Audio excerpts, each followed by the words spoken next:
Welcome to the Loretto Hospital. How you doing?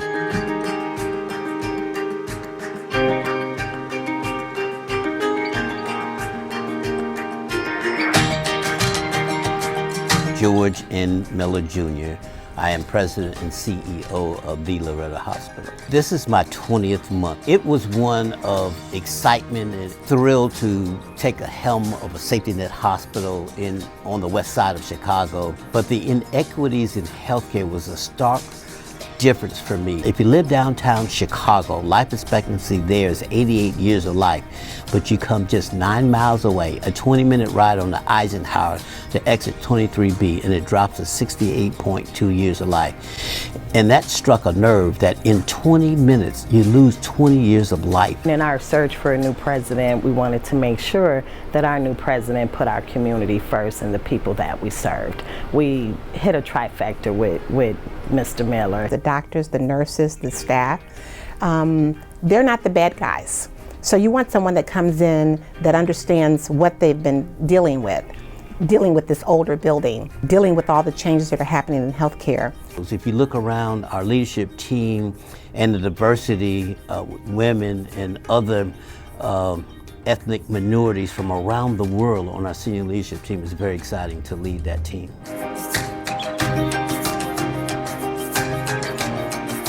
There are two great challenges. One is our financial situation and also changing the culture here. When you're at the board level, you get the reports and you see certain data, but you can't feel the culture. Someone has to be on the inside that's really looking at opening up, peeling back the layers of the onion. We've had our ups and downs. We've had issues, with accreditation, but we really came together as a team. He's really engaged all of the employees into this whole process and into the delivery of the greatest of medical care to the residents of Austin. I was on the phone with the examiners who came in and gave the reports, and it was impressive that we had almost 0 citations anywhere.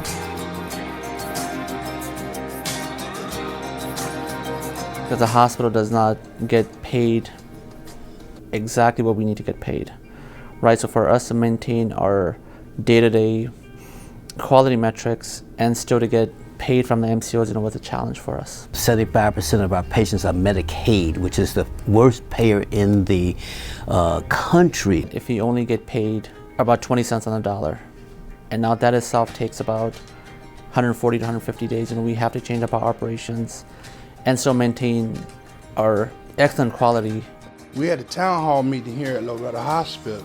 The CEO was giving the employees a presentation. He said that, with the state of our financial health, more of his employees should use Loretto Hospital for medical situations, medical issues.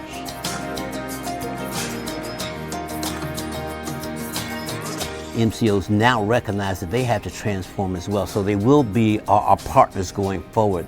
The omnibus bill passed both chambers and will be signed by the governor shortly, so it's a new law stating the status of what should be done with MCOs and safety net hospitals. So if they're not required to drag their feet on making late payments, then Loretto receive prompt payment, which is what's most important.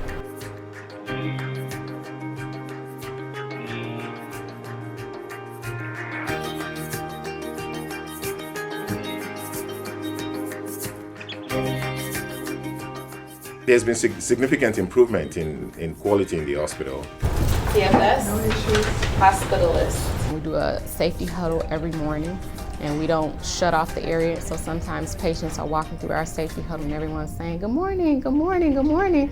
And you could just see the look on the patient's face. Initially it's like a little bit of shock, and now it's like, oh my goodness, that's for me, they're speaking to me. We have a quality team, we have an infection control team. We also have a leadership that does round. We then report to our MIC. As an organization, that we are clear that our patients are first, and that their safety is a part of that. I would want to make sure this building is safe for anyone who comes into it as I would for my own family. Let me get the door for you. What we do is provide a courtesy bus service where we'll pick them up from their home, transport them here, and when they're done with their appointment, we'll deliver them safely back to their doorstep. Any person can come in here and be super technical about treating a patient, getting their medications, discharging them or what have you. But you have to have that personal piece.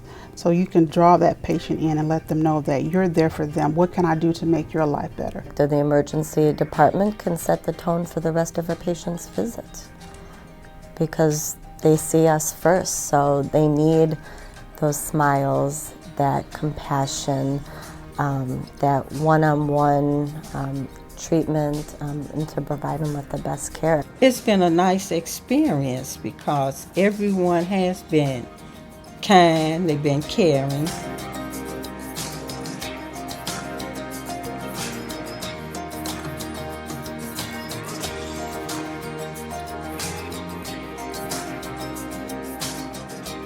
We do a community health needs assessment each year, and to find out from the community that we serve what their issues are, and then try then to address them. What I enjoy today is the messaging that Mr. Miller always shares about the health outcomes and the quality of health and the disparities of health.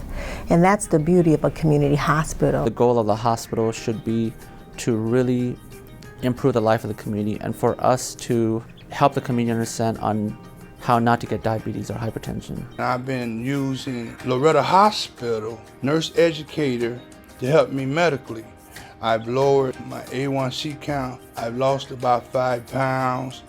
I'm starting to switch my diet. Last year about this time, I was contacted by the COO, Dr. Anosh Ahmed. He asked to come and speak to him about their vision, or Loretto's vision, to conduct clinical trials here at the hospital to provide healthcare opportunities to their patients. The FDA approved the three-dimensional mammography or tomosynthesis that the Loretto Hospital now has. And there are not many facilities that do offer this three-dimensional imaging. The MLP program is a medical legal partnership, which is an opportunity for us to partner with a legal agency that helps provide assistance to patients who need legal help that they can't otherwise obtain or afford, because we want to affect the outcomes of their care. The mantra of building a building and everybody coming to that building has to change. We are currently looking at continuing to expand the outpatient clinics. We acquired a family practice clinic in Berwyn. In Oak Park, we do have an immediate care center, but we also have a family practice. We're looking at developing primarily a clinic, if you will, in the old space where Sacred Heart Hospital was.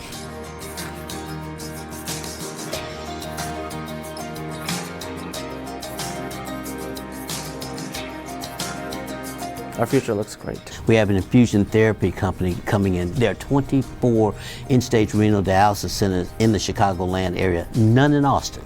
0 in Austin, so we're going to put one here. I want to shift it to preventive medication. I can literally see now, a whole year later, the fruits of our labor. Every day, the passion that is growing with each given day with respect to the new services that are being provided. We want everyone here to live 88.2 years of life just like downtown. We are your community hospital. We're here for you. We're here to advocate for you, to provide health care for you, and provide health for you as well.